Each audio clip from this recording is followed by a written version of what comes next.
ایک بزرگ قبرستان میں کھڑا رو رہا تھا نا، تو کسی نے دیکھا، پوچھا بابا کیا ہوا؟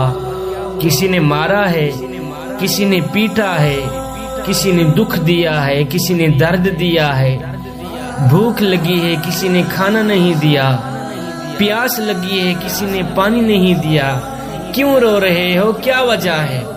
اس بزرگ نے کہا نا بابا نا، یہ میرے مسئلے نہیں ہیں۔ کہا پھر کیوں رو رہے ہو؟ کیا ہوا ہے؟ اس بابے نے کہا بھائی آج میرا پروگرام بنا کہ بندوں کی رب سے صلح کرا دوں۔ کہا پھر کیا بنا؟ بابے نے کہا یار وہ تو مانتا ہے پر دنیا والے نہیں مانتے، وہ تو کہتا ہے لے آئے نہیں میری چوکھٹ پر، وہ تو کہتا ہے لے آئے نہیں میری دہلیز پر، ایک ہی آنسو سے سارے کے سارے گناہ دھو ڈالوں گا۔ ان کو بول ایک بار میرے دربار پہ آ کر تو دیکھیں، ایک بار اپنا دامن پھیلا کر تو دیکھیں، اور بخشش کی حد نہ کر دوں مجھے رب العالمین بھی نہ کہنا، بخشش کی انتہا نہ کر دوں مجھے رب العالمین بھی نہ کہنا۔ اے میرے دربار پر اگر فرعون آ جاتا میں تو اس کو بھی بخشنے کے لیے تیار تھا، تو میرا اپنا ہے، تیرا میرا تو ذاتی تعلق ہے، اس لیے کہ تو میرے حبیب کا امتی ہے۔ یار میں ان کو سیدھی راہ دکھانے کی کوشش کرتا ہوں، یہ الٹا مجھے گور گور کے دیکھتے ہیں، مجھے مارتے ہیں، مجھے تنگ کرتے ہیں۔ اللہ اکبر۔ ایک مرغے سے پوچھا گیا نا کہ لوگ تجھے جینے نہیں دیتے، کاٹ ڈالتے ہیں، آخر ایسا کیوں کرتے ہیں؟ تو مرغے نے جواب دیا میاں لوگوں کو جگانے والوں کا یہی حال ہوتا ہے، لوگوں کو جگانے والوں کا یہی انجام ہوتا ہے کہ لوگ کاٹ ہی ڈالتے ہیں۔ اللہ اکبر۔ دوسرے دن یہی بزرگ قبرستان میں کھڑا رو رہا تھا، کسی نے دیکھا، پوچھا بابا تیری بھی عجیب کہانی ہے، کبھی کبھی تو بازاروں میں روتا ہے، کبھی کبھی تو قبرستانوں میں روتا ہے، آج کیا بنا؟ اس بزرگ نے کہا بھائی آج بھی میرا وہی کل والا ہی مسئلہ ہے۔ کہا آج میرا پروگرام بنا کہ قبرستان والوں کی رب سے صلح کرا دوں۔ کہا پھر کیا بنا؟ اس بزرگ نے کہا یار یہ تو رو رو کر دعائیں مانگ رہے ہیں، یا اللہ ہمیں بخش دے، ہمیں معاف کر دے، لیکن وہ آوازیں دے رہا ہے نہیں نہیں، اب جو تمہاری بخشش کا دروازہ تھا وہ بند ہو چکا ہے، تمہاری مغفرت کا جو دروازہ تھا وہ بند ہو چکا ہے۔ اے بندے آج ہمارے پاس وقت ہے توبہ کرنے کا، آج ہمارے پاس وقت ہے استغفار کرنے کا۔ ایک بادشاہ سیر کرتا ہوا دریا کے من سے گزرا تو ریت کے اوپر ایک فقیر بابا بیٹھا ہوا تھا۔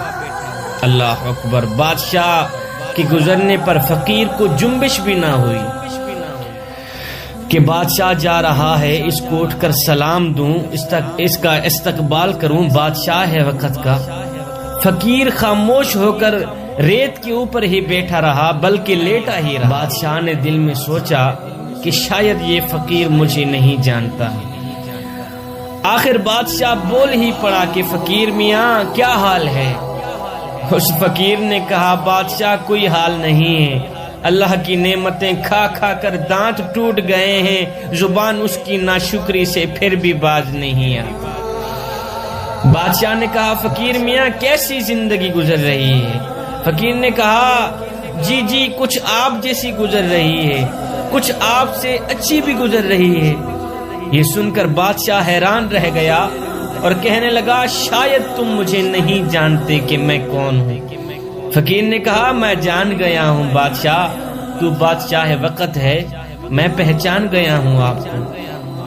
تو بادشاہ نے کہا پھر میرے جیسی زندگی گزارنے کا تصور نہیں کیا جاتا، اور تم مجھ سے بھی اچھی زندگی گزار رہے ہو، وہ کیسے گزار رہے ہیں؟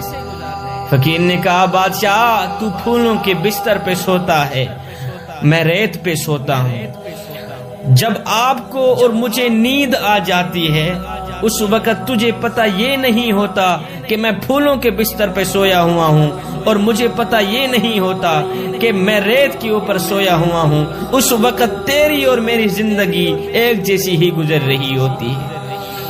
اور اے بادشاہ سن، جب رات کا دوسرا پہر آتا ہے اس وقت تو سویا ہوا ہوتا ہے، میں نماز تہجد کے لیے مصلی بچھا لیتا ہوں، اس وقت میری زندگی تیری زندگی سے اچھی گزر رہی ہوتی ہے۔